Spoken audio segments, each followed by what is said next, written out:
O que vemos aqui são apenas uma das riquezas culturais que encontramos em Caicó e que aos poucos vem perdendo seu valor. E para entendermos a causa desse fracasso, é necessário darmos um passo no passado.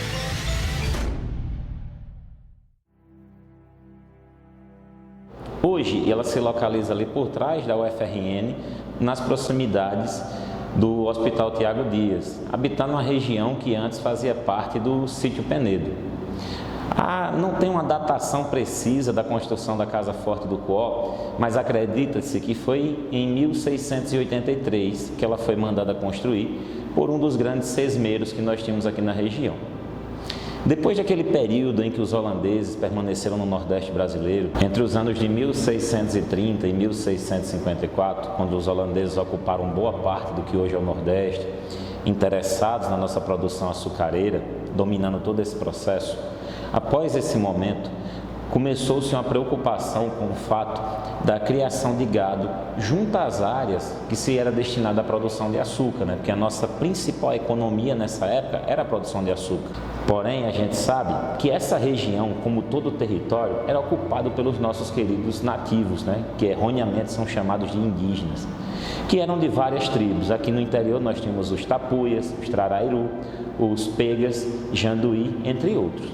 E quando tem essa interiorização, esse avanço para o interior, para os sertões do Rio Grande do Norte, vai haver conflitos entre os colonizadores luso-brasileiros e os nossos indígenas, que estão perdendo suas terras estão sendo invadidas, estão entrando em conflito, e acabava gerando uma guerra de uma tremenda violência. Por isso a Casa Forte foi construída, que servia como um posto avançado para essa batalha, uma fortificação e também de habitação. Hoje, quem visita, ela está tomada pelo mato e praticamente só tem um pequeno alicerce do que antes foi um grande forte. Quem tiver a oportunidade de conhecer, foi feito um trabalho em nossa cidade, colocaram placas sinalizando onde estão os nossos patrimônios. A Casa Forte do Cuó também foi colocada as placas. Isso, para nós que somos aqui da cidade, para nós que estudamos a nossa história, chega até um pouco a ser dolorido, porque a placa está lá muito bonita, mas infelizmente o patrimônio está abandonado. Muitas pessoas da nossa cidade nem sabem sequer da existência do forte e da sua importância. Pois bem, aí o ponto turístico, tem que fazer assim uma praça, um ponto turístico, uma coisa, uma igreja que sirva para os visitantes vir e ver, Os governantes têm que agir e fazer alguma coisa, fazer crítica mesmo para fazer alguma coisa aí. E continuando falando dos patrimônios da nossa cidade, que ajuda a contar a nossa história, vou falar um pouquinho para vocês agora sobre o nosso castelo de Ingadi. Ingadi, que é uma palavra que significa lugar isento do mal. O querido Monsenhor Antenor, ele se inspirou na história do rei Davi, que durante a fuga da perseguição do rei Saul, procurava uma fonte de nome Ingadi para ter sossego, um local de paz. E daí ele trouxe esse nome. E o castelo serviu para outras coisas. Foi base, por exemplo, do Mosteiro das Irmãs Clarissas, foi sede do Corpo de Bombeiros Militares da nossa cidade, até que foi comprado pelo governo do estado, no início dos anos 2000. Porém, infelizmente, entrou em processo de abandono. Hoje ele está sob a tutela da Fundação José Augusto e a UFRN, a Universidade Federal do Rio Grande do Norte, tenta, através de ações na justiça, pegar a tutela, a guarda desse nosso patrimônio e transformá-lo num museu e numa escola de belas artes da nossa região, de música, pintura. Porém, é com muito pesar que eu venho aqui, nesse documentário, falar do abandono que está o nosso castelo de Ingadi. Praticamente hoje só ruínas, exposto a depósito de lixo, proliferação de doenças e até a criminalidade.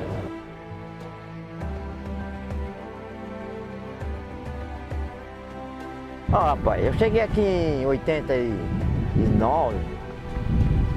Isso aqui era um lindo castelo. O padre todos os domingos dava missa aí, estacionava muito carro aí, pessoal, tudo mais ou menos, todas as condições. Era lindo. Tinha uma segurança quando ele saía, ele pagava uma segurança aí, morava até numa casinha ali atrás.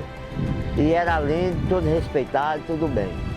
Mas depois que ele vendeu para o governo, e pediu para o governo e aqui para o outro, no outro canto, aí tá do jeito que tá. Agora eu me sinto uma vergonha grande, que eu conheci esse castelo de 89 quando eu cheguei aqui, para as condições que eu estou vendo ele hoje, sabe? Eu tenho uma vergonha, assim, eu me sinto muito, porque aqui era um ponto turista, era um ponto legal, um ponto de respeito, um ponto de coração. E então, hoje está nas condições dessas, a gente estamos por aqui, mas a gente é todo sustoso de estar por aqui, porque aí para dentro só entra o que não presta. E agora eu vou falar com vocês um pouquinho sobre o nosso complexo turístico, a Ilha de Santana, que é uma das pérolas da nossa cidade de Caicó, uma das várias joias que nossa cidade tem, mas que infelizmente o ponto da ilha que vamos abordar aqui não nos está trazendo tanta alegria nesse momento, nos traz mais preocupação devido ao abandono, mais uma vez, do poder público das nossas instituições. Vou falar para vocês sobre o nosso anfiteatro, que foi inaugurado junto a todo o complexo ainda em 2007. E olhem só, gente, inaugurado em 2007. E em 2013, o Corpo de Bombeiros já fez uma recomendação de interdição devido ao perigo, pela falta de manutenção da lona do anfiteatro, de provocar acidentes. Hoje, o anfiteatro está sem a sua cobertura, sem sua lona, tornando mais difícil a realização de eventos. Porque com a sua lona, além de toda a beleza estética, ela também era responsável pela proteção da chuva, do sol e também responsável pela acústica do local, permitindo apresentações de teatro, de música e qualquer tipo de manifestação cultural, popular e artística. E aí, mais uma vez, infelizmente, a gente aqui percebe que falta faz o investimento do poder público no nosso patrimônio, na nossa cultura, da preservação desse patrimônio, de conscientização da população por meio da educação, para que a gente não abandone, não destrua o nosso patrimônio. Um dos pontos negativos do anfiteatro hoje em Caicó é a depreciação do espaço público.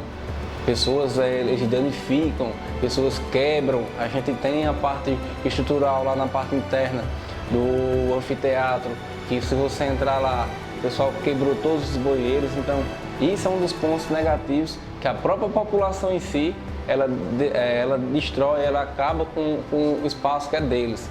Aquela tenda, infelizmente, a gente não tem, quando a gestão entrou, assim que a gestão entrou, de 2017 para cá com o prefeito Batata, ela já estava danificada. Então a gente procurou essa tenda, inclusive a tenda estava dobrada, toda mofada já, e no contrato dela tinha dizendo que ela não podia ser dobrada, que ela tinha que estar no lugar, ela tem que estar toda aberta para poder a gente providenciar ele não se desgastar. Mas o que acontece? Aquele é um material importado, ela vem dos Estados Unidos, aquele material é caríssimo, então hoje o município ele não tem condição de arcar com a nova tenda daquela. Por enquanto a situação das tendas se torna inviável.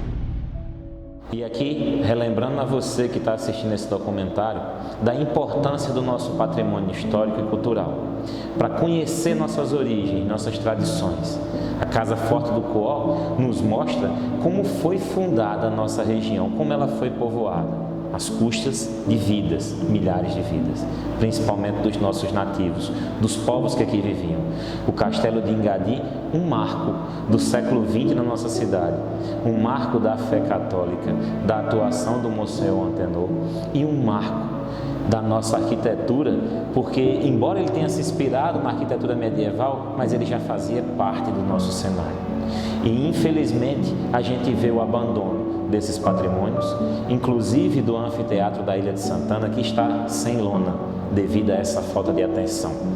Cuide do patrimônio da sua cidade, aprenda sobre ele, mantenha viva a história, a cultura e as tradições do seu povo, do nosso país, do nosso Brasil.